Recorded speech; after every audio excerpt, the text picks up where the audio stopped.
If you're vulnerable to psychic damage from roguish language, stay away from these gibbering mouths. But if you intend on listening to this podcast about enriching your fantastical group hallucinations, you're too far gone already.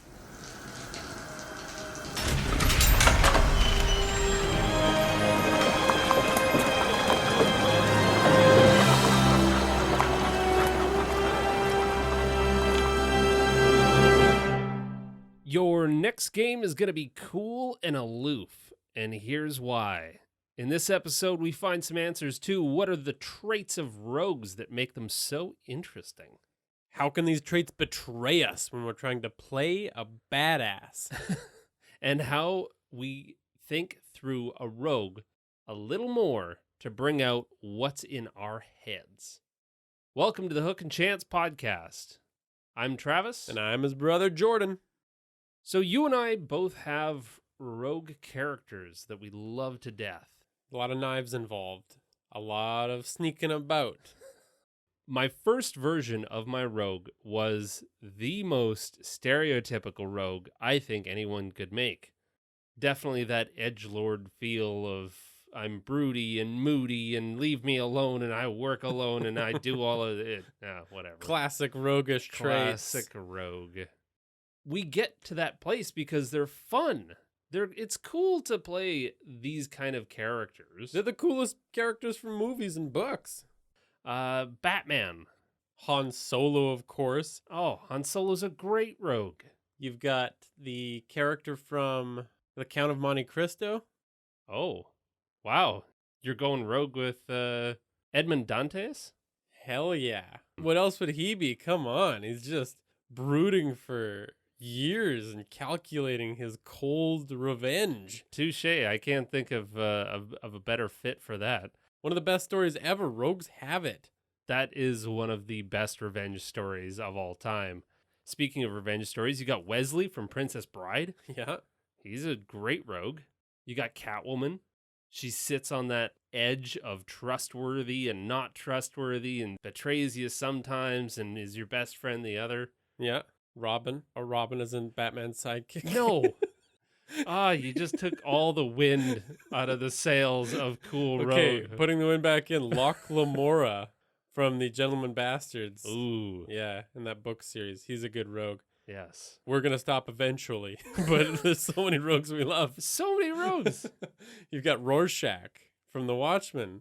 Badass rogue. Classic. Yeah. Yeah, he's got the grappling hook and everything. Yeah. What more could you want? And then even on the other side of things, you still got rogues like Sherlock Holmes. Mm-hmm. You know, there's the mastermind subclass for rogues, calculating and brilliant. So, yeah, there's tons of examples of really great rogues. And it's no wonder why they're the second most popular class, according to characters that have been made on D&D Beyond. And it's no wonder we want to pull them into our games. Because they're the characters that are the rule breakers, the outliers. They're fun to play for these reasons.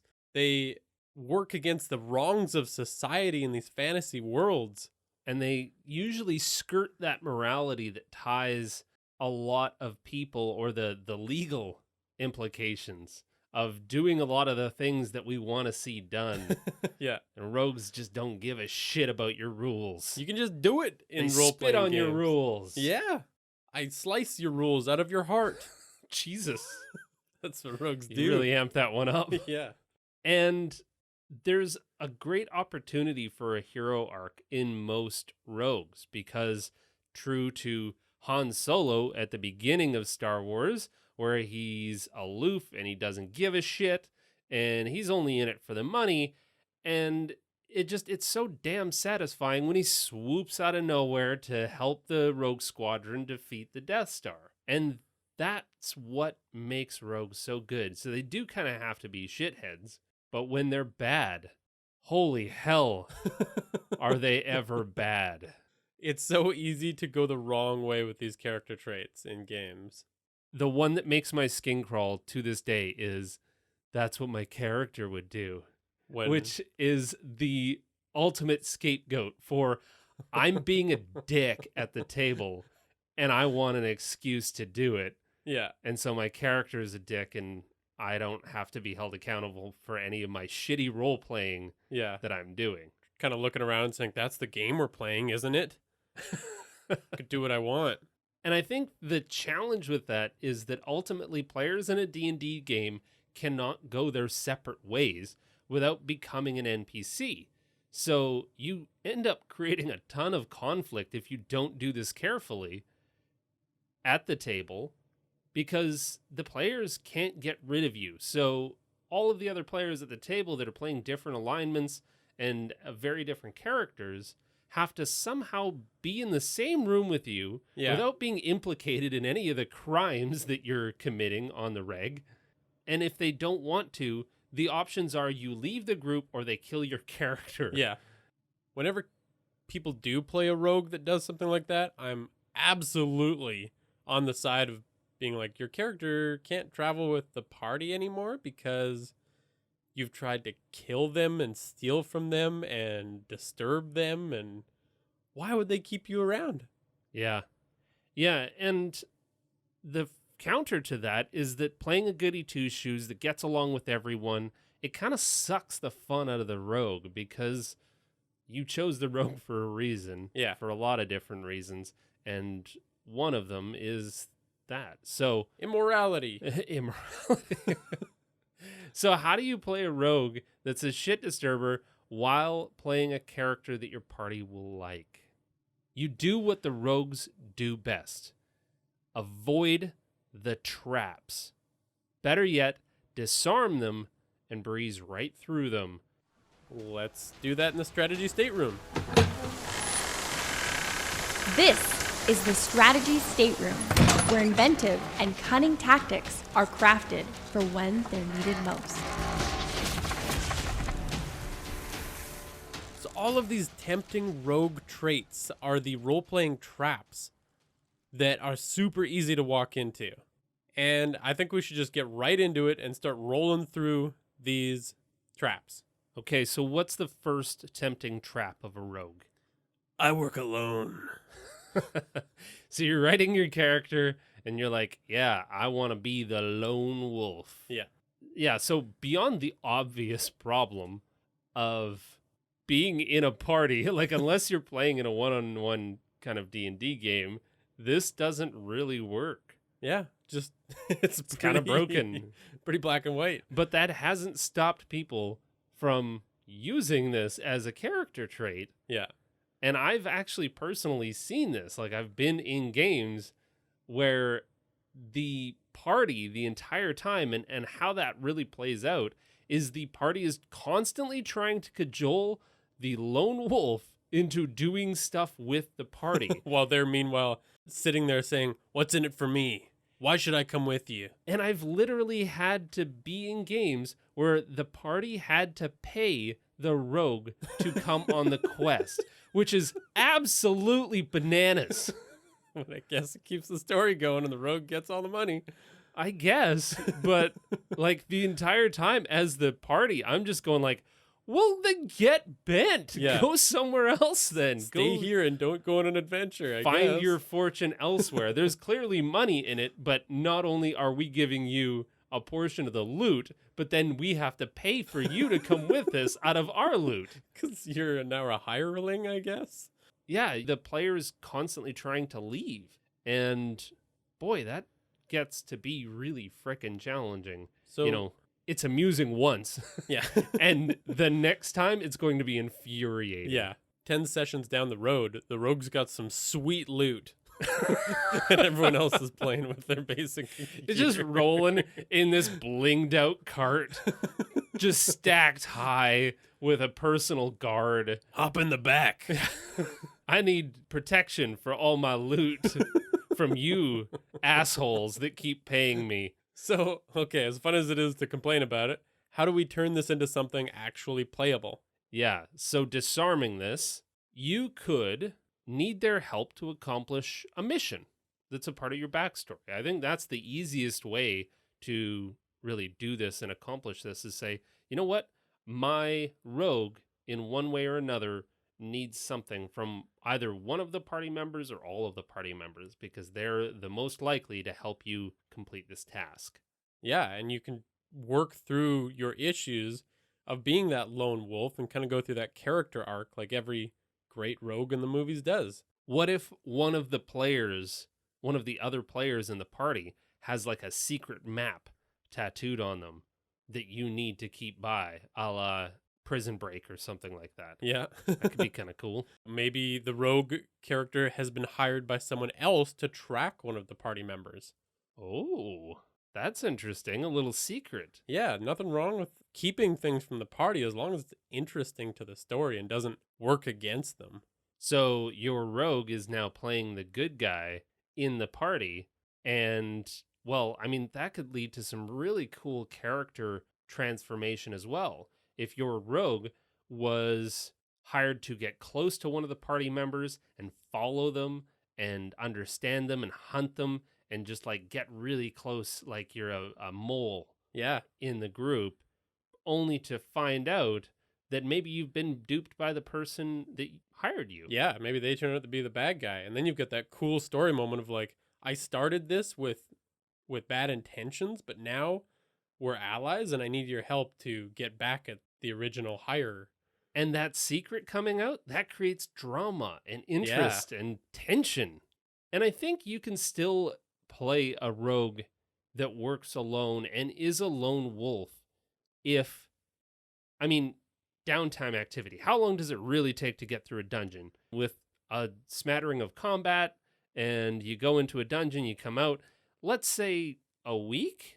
Maybe you throw in 5 long rests in that dungeon delve, and maybe you've been gone a week. That leaves 99% of this rogue's life to do other stuff. So you can still describe your rogue as being a lone wolf, not really enjoying being with the party, but sometimes needing them to accomplish their goals. But as soon as the DM says, hey, okay, downtime activities, what do? I piss the hell off and I don't go near anybody else and I can go be lonely and do my wolfy. cool rogue stuff. Cool rogue stuff. Sharpen my tools. General Rogue. Okay, so what is the next roguish trait?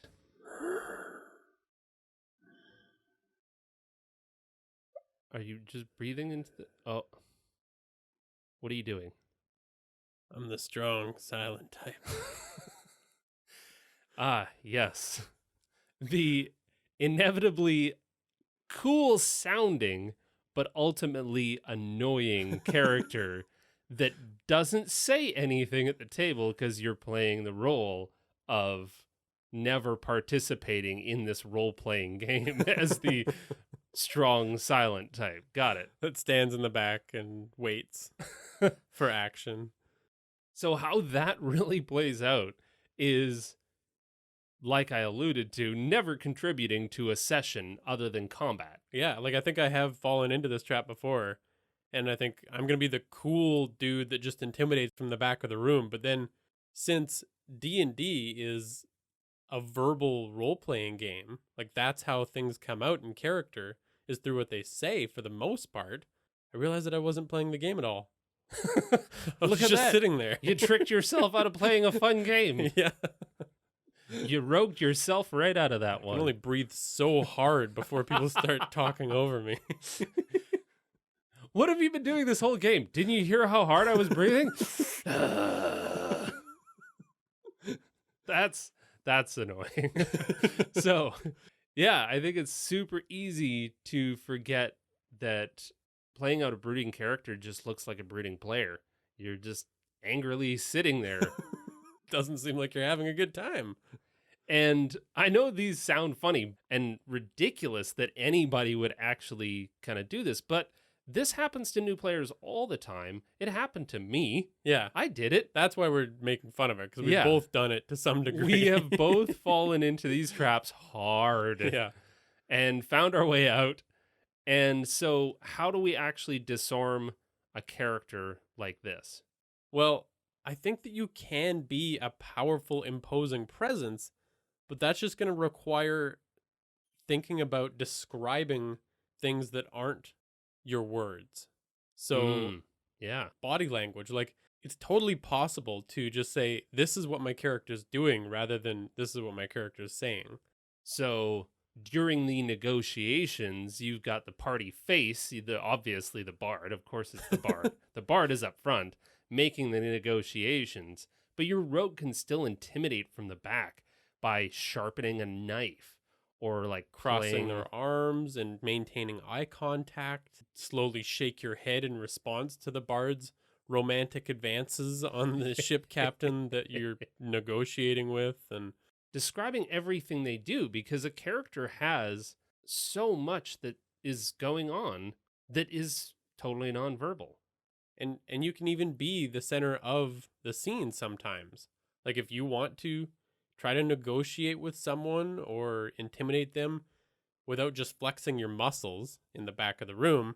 I mean, my character's name was Engen, so, you know, Engen approaches the vendor inches away from his face so they can feel his breath. Too expensive. Like, I've still maintained a character that doesn't speak much.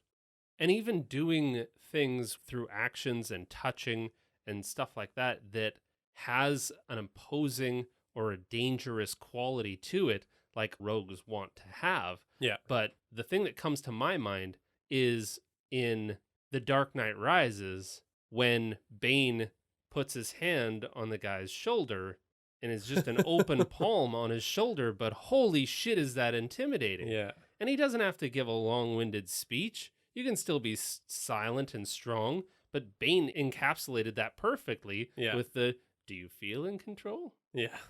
Gestures, cracking knuckles, clenching fists. Yeah. I really like the idea of just constantly having your hand on the hilt of your sword in its sheath. And then whenever something happens that you don't quite agree with, all you got to do is slide the blade out a little bit and then slam it back in. Nice. That's how to get the attention of everybody in the room. Well, there's that thing that people always say that 80% of human communication is all nonverbal. Yeah. So there you go. You know, from a raised eyebrow to squinting to glaring to flaring your nostrils. Like, it just goes on and on. You just got to think of it in different terms. Just bury your teeth like a wild animal.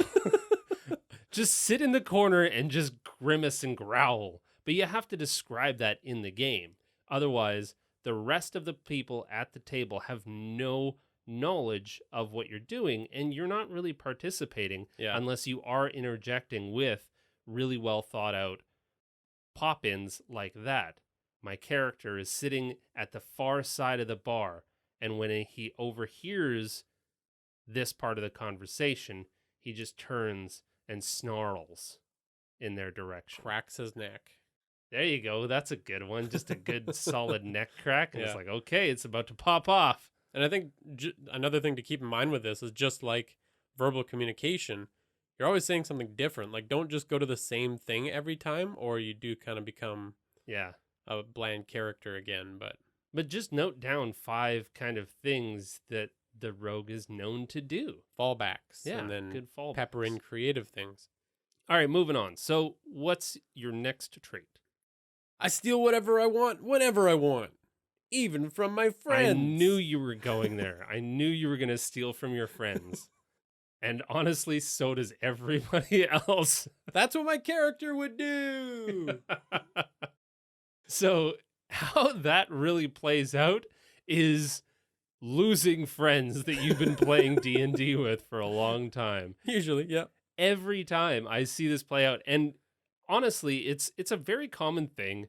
I've tried to do it in the past. I've realized the folly of my ways. I think everybody tries this at least once. I'm trying to take something from another party member against their will. So it seems like it makes a fun scene at first. Consciously it sounds, oh, this is going to create some good drama. But ultimately it doesn't. It creates more drama at the table outside of the game than it does in the game. Yeah. Because what you end up getting into is the players at the table hear about this, but their characters can't act. So there's this weird power dynamic that shifts, and it feels really, powerful on the rogue side to say, hey, you know what? You're never going to spot my +7 to pickpocket. Yeah. And it's skills that are supposed to be benefiting the team, but now they're working against the team. Exactly. And then on the other side of it, as one of the players that's having something stolen, you either have to metagame and act on knowledge that your character doesn't have, or you just have to sit there and impotently feel like there's absolutely nothing you can do about this while your true to life friend sits there and describes stealing something from Yeah. you. And you can't help but feel like now your character's been made to look like an idiot, Yeah. which is not what you're usually going for. So even in scenarios where, a downed party member has a healing potion on their person, like even that can sometimes feel a little bit weird. So anytime a player wants to take something from another one against their will is just kind of dangerous territory. And even when it comes to pickpocketing other characters in the game, NPCs, I mean, in certain situations, it can be fun and add something interesting to the story, but use it sparingly and carefully because it derails any plan immediately if your plan to just pickpocket nothing in particular off of the guard. Like, that's going to screw up your entire party's goals. I will say, though, that there are ways that I think you can do this without necessarily going into that dickish territory. When the outcome is inevitable, one way or another, but this pickpocketing from an NPC is something that can drive the story forward. For instance, in your scenario, it could very well get the entire party into some serious trouble. Yeah. But if you're, say, in heated negotiations with the big bad, now's that time to go and try and attempt to pickpocket because it's about to pop off and that the fight is about to start, whether it's now or in 5 minutes or maybe sometime in the very near future. But either way, the worst thing that happens is you get into the fight that was coming eventually anyways. Best case scenario, you get to take something from that big bad that's his prized possession, and now you get to use that, and the DM gets to use that as well, as more fuel for the fire of this story. You can also be building off of your other players, because there's still that danger of like stepping on someone's attempts to persuade that bad guy. But if you're adding to the tension of the moment, that's great. If you're stepping over someone's dialogue, that's kind of crappy. Well, and there's also something to be said about the other players being in on it. Use your powers to the benefit of the rest of the party. Yeah. So rather than going rogue and just stealing shit from somebody that the rest of the party maybe wasn't necessarily on board for, instead, you're standing in a big group, you're negotiating with some jerk, and the rogue gives a little eyebrow raise to the other party, and then a look down at the coin purse on the person in front of him, and then looks at the cleric and gives a little nod and a little wink, and the cleric winks back and says, yes, do it.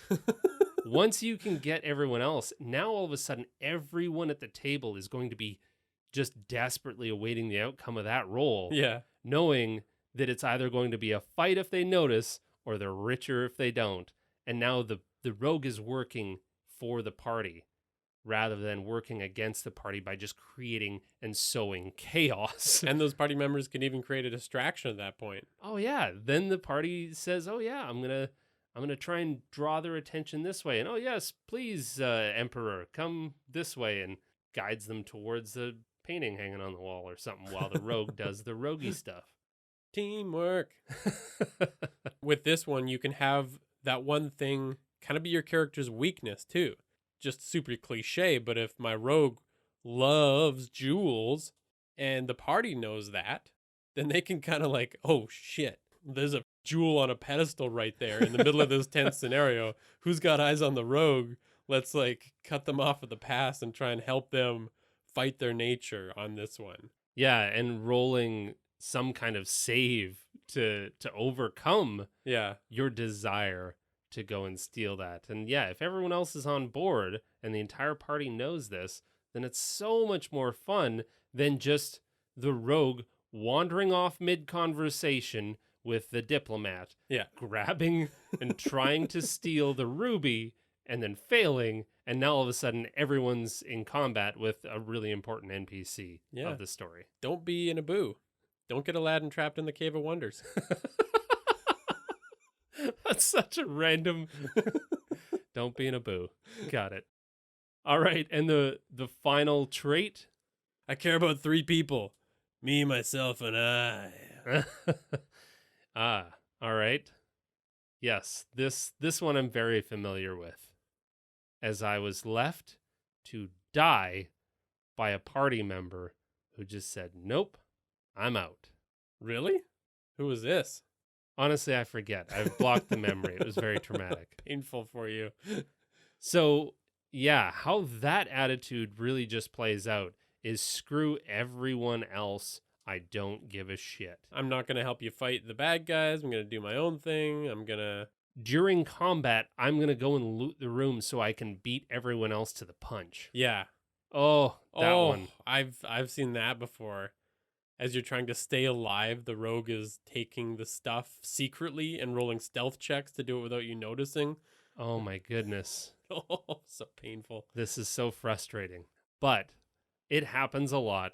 And yeah, again, it's one of those things that sounds cool in theory, but then when it plays out, you lose friends over it. So how do you actually make that play to a strength? How do you disarm it? Well, going back to the character arc, this is one of the great ones. Learning to become someone that works with people and helps them rather than just that super selfish character. And you can play a selfish character without actually screwing over the party. Mm-hmm. You can go down that road, but then still end up giving the party the loot. Your character can learn to trust over time the other people in the party, and it's part of their character expansion and becoming just a better person to say, you know what? You're the only people that I won't steal from. Yeah, because they've saved your life. They've done things for you. Exactly. Talk about the times that you've done this to other people before and how you've got that selfish nature.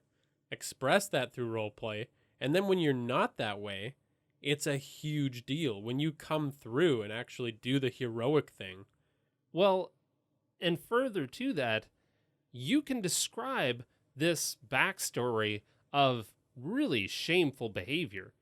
And that makes the party that much more important when in combat, you really never have left the party. You've always played on the up and up. You might as well be the paladin because you're always in the thick of it as the rogue, saving people, dragging them out of harm's way. You're in there fighting tooth and nail. And then you kind of like deny it afterwards even Yeah. through roleplay, like downplay the heroics of it because you don't think you deserve it or something like that. Yeah. Yeah, and so now every other player at the table has never got a beef against you as the person playing the rogue because you've always been there, but it always comes out about a story about how you left your best friend to die in your backstory. And now all of a sudden that feels a little bit more weighty, what you've done. I like it. What about, here? Just hear me out on this thing. Okay, so you've got an arcane trickster. You've got Mage Hand. Yes. I want to make a character that knows that looting the room is the priority while not screwing over everyone else in the party. Okay. So, you always enter a room and drop a big sack at the entrance. And using your concentration, while you're backstabbing, getting your sneak attack, you've got Mage Hand doing all the collecting so that if the party does have to split in the nick of time and do a major retreat, you still got all the loot. You got some loot out of it, yeah. Yeah, you got a little something. So Nice. the rogue is always in it for the rest of the party and is always planning a contingency, even if you get your asses kicked. That's good. Good use of Mage Hand. Oh, that was my character was an arcane trickster. And there's a couple of things that I think I learned going into that character about rogues. One of them was that in that character's backstory, he lost his first group. So as much as he wanted to keep being a rogue, he had a reason to stick around with a new group and like work with them more. Actually, that was a really well played out example of exactly what we're talking about. Is, yeah, your character's backstory was all about how they had all died, and he felt immense guilt and responsibility for saving and trying to see through the party. And it started with a very abrupt, hey, I don't need this. I shouldn't be here. Like, you guys are in trouble if you hang around with me because people near me tend to die. Yeah. And then you were always trying to save them, and you were always in the thick of it. And you probably went down more often than anybody else in that group. Yeah. Because, yeah, you were always trying to take care of this new party because you didn't want to fail like that again. With those same characteristics. Exactly. Yeah. And my other favorite thing about that character was the fact that he loved to pickpocket, but he did it in his downtime and gave the stuff to his party members. That's true. Yeah. You did a lot of every carousing opportunity while everyone else was off talking to barmaids and getting drunk and gambling. You were always pickpocketing and then bringing the loot back. Here's presents. Here's presents. Yeah. Well, hopefully that helped. I mean, rogues will always be my favorite class. I love rogues to my core, and I've learned how to play better rogues over the years so that I don't fall into the same nonsense. Because honestly, I've fallen into every one of these traps before. No longer. You can't fool me again. I've learned my traps. I've learned how to disarm them. Never again. Well done. So you have another clue For the our contest. contest to win a copy of The Monsters Know What They're Doing by Keith Allman. Excellent book. You need this book. So quick rule recap. 1 guess per episode. So you're up to 4 guesses this time around. And all that's really required is that you leave an iTunes review and tell us which one it is, and then reach out to us on Instagram or Discord or Twitter, Facebook. any one of those, and guess that way. All right. Guess the monster by this clue. You thrust your sword forward, attempting to plunge it into its green face, but it shoots you a toothy, charming grin, and you feel compelled to compliment its delightfully intricate staff. Ooh, there was a lot of clues in that one, I feel. Well, best of luck. Let us know your guesses, and thanks to Tabletop Audio, as always, for the sound effects that you heard in this episode. Follow us at Hook and Chance on Twitter, Facebook, Instagram, Discord, and Reddit. And thanks for listening, and play great games. Suffer the consequences. I don't need your shit. Deal. Ah.